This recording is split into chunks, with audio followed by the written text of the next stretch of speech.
आज हम बात कर रहे हैं दुनिया के उस सबसे खतरनाक मोड़ की, जहां एक तरफ सुपर पावर अमेरिका की बारूदी धमकी है और दूसरी तरफ ईरान का रणनीतिक दांव। पिछले कुछ दिनों से पूरी दुनिया की सांसें थमी हुई थी। डर था कि क्या स्ट्रेट ऑफ हॉर्मुज में शुरू हुई ये तनातनी तीसरे विश्व युद्ध की आहट है।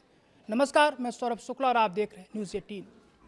लेकिन पिछले 24 घंटों में इस कहानी में एक बड़ा ट्विस्ट आया है। अमेरिकी राष्ट्रपति डोनाल्ड ट्रंप की उस सीधी और घातक चेतावनी के बाद, जिसमें उन्होंने ईरान के बिजली घरों को तबाह करने की बात कही थी और तेहरान से नरमी के संकेत मिल रहे हैं। क्या ईरान ट्रंप की 48 घंटे की डेडलाइन से पीछे हट गया है या ये किसी बड़े तूफान से पहले की शांति है? मामला शुरू हुआ था 28 फरवरी को। ईरान ने अचानक ऐलान कर दिया कि वह स्ट्रेट ऑफ हॉर्मुज की पूरी तरह बंद कर देगा। उसका मकसद साफ था, अमेरिका और इजराइल की इकोनॉमी की कमर तोड़ना। उन्होंने कसम खाई थी कि वे इन देशों तक तेल की एक बूंद भी नहीं पहुंचने देंगे। दुनिया का लगभग 20% कच्चा तेल और गैस इसी सक्रिय समुद्री रास्ते से होकर गुजरता है। अगर ये रास्ता बंद होता है तो आपकी और हमारी जेब पर सीधा असर पड़ेगा। तेल की कीमतें आसमान छूने लगेंगी और वैश्विक ऊर्जा संकट खड़ा हो जाएगा। इसी खतरे को भांपते हुए ट्रंप ने आर पार की जंग का ऐलान कर दिया और ईरान को सिर्फ 48 घंटे का वक्त दिया। जैसे ही घड़ी की सुइयां टिक टिक करने लगी, ईरान के सुर बदल गए। खबरों के मुताबिक अंतर्राष्ट्रीय समुद्री संगठन में ईरान के प्रतिनिधि अली मौसावी ने रविवार को एक बयान जारी किया है। ईरान अब कह रहा है कि वह इस रास्ते को पूरी तरह बंद नहीं करना चाहता है, लेकिन ईरान ने शर्तें भी रख दी हैं। मौसावी ने साफ कहा है कि यह रास्ता दुश्मन देशों के जहाज़ों के लिए बंद रहेगा।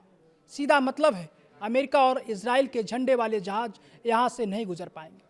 ईरान का कहना है कि अगर कोई देश उनके सुरक्षा नियमों को मानता है और उसका नाता उसके दुश्मन देशों से नहीं है, तो उसे गुजरने की पूरी आज़ादी होगी। यानी ईरान अब चुनिंदा पाबंदी की नीति पर उतर आया है।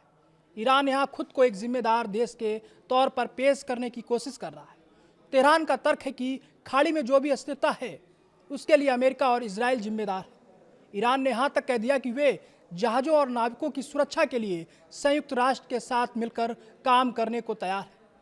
दिलचस्प बात यह है कि अमेरिका ने एक नौसैनिक गठबंधन बनाने की कोशिश की थी, लेकिन नाटो देशों ने सीधे सैन्य एक्शन से हाथ खींच लिए। शायद यही वजह है कि ईरान अब कूटनीति और शर्तों के जरिए अमेरिका को उलझाना चाहता है। सवाल अब भी वही खड़ा है, क्या डोनाल्ड ट्रंप इस शर्तों वाले ऑफर को स्वीकार करेंगे? ट्रंप प्रशासन अमेरिका फर्स्ट की नीति पर चलता है, और क्या वे अपने जहाज़ों के लिए रास्ता बंद देखकर खामोश रहेंगे? 48 घंटे की वो डेडलाइन अभी खत्म नहीं हुई है। दुनिया की नज़रें व्हाइट हाउस के अगले ट्वीट या अगले आधिकारिक बयान पर टिकी हैं। क्या बातचीत से रास्ता खुलेगा या खाड़ी का पानी बारूद के धुएं से काला हो जाएगा? ये आने वाले कुछ घंटे तय कर देंगे।